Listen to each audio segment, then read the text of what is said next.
Hello everybody, I've come today to tell you a little story about a wonderful lady who trusted God. Not only did she trust him, but she obeyed him implicitly. A lovely lady, she was Irish, and I thought she was old at the time, but I was in my 20s. She was obviously as old as 50, da-da. But what a lovely lady. Do you know, she used to come to Bath to sit on a bench in Victoria Park, and she would sit there every day with her little chiffon headscarf on, and she would pray, Lord, send some soul to me today who needs you. And she'd sit there until somebody came. One day, I came. And I sat there with my two little red-haired boys running around in the sandpit in front of me, getting dirtier and dirtier. And I was sitting on the bench watching them. And then something happened. It was the ding-a-ling man, the ice cream man, coming to sing his song and say, come and buy one, come and buy one. And you know, I was so poor at that time, I was absolutely destitute. Just the boys and I living on £5 a week, what they called in those days national assistance.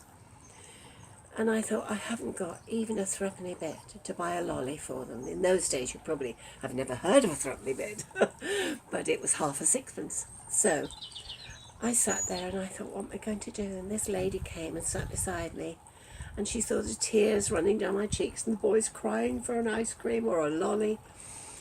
And she said, what is it, my dear? Do you need some help? And I cried and cried, and I said, I can't even afford a lolly for the boys. Do you know, she went up and bought them a lolly each. Then she sat, put her arm around me, and she said, tell me all about it. What's the problem? Now, she might have said, I know a man who can solve your problems, but I didn't know Jesus. And she told me about him. I said, well, I met a lady who, when my two little girls died in Scotland, she told me all about Jesus, and I put my faith and trust in him. But I've lost out on him. I've moved to Bath, all the way to England, and he's given up on me because I've got nothing. And my mother can't bear the life I'm living, and she can't bear the fact that I'm going to have a divorce and all the rest of the terrible things. Anyway, this lady said, well, never mind that. I know something we can do that's really lovely. And the boys were really dirty with all the mud and the sand. And she said, you come home with me, we'll give them a little bath, and then we'll have a nice tea. Well, do you know, we were so hungry. We'd just had a boiled egg for our dinner that day, and I knew I had 2 pieces of bread left for tea to put some jam on. And that's all, and they were going to share it and go to bed hungry.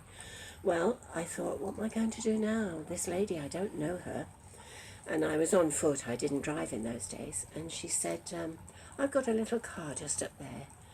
It was a little Beetle, a Volkswagen Beetle, I remember, it was yellow.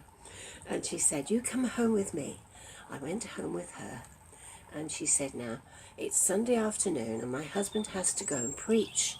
He's a preacher at Manvers Hall in Bath. I said, oh, how posh. And she said, not really. She said, I tell you what, I'll read the children a story. They've just had a lovely tea. Well, I'd never seen a tea like it. A spread, an evangelical spread, you know, a real bun fight.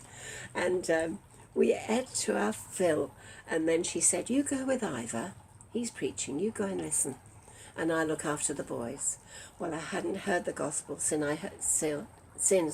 I heard it up in Elgin when I was converted up there. But I'd gone astray, and I'd come back to live with my mother, and she didn't want me. So I got a flat in Bath, 5 stories high, and we shared a bathroom with 5 other families and a toilet with 5 other families.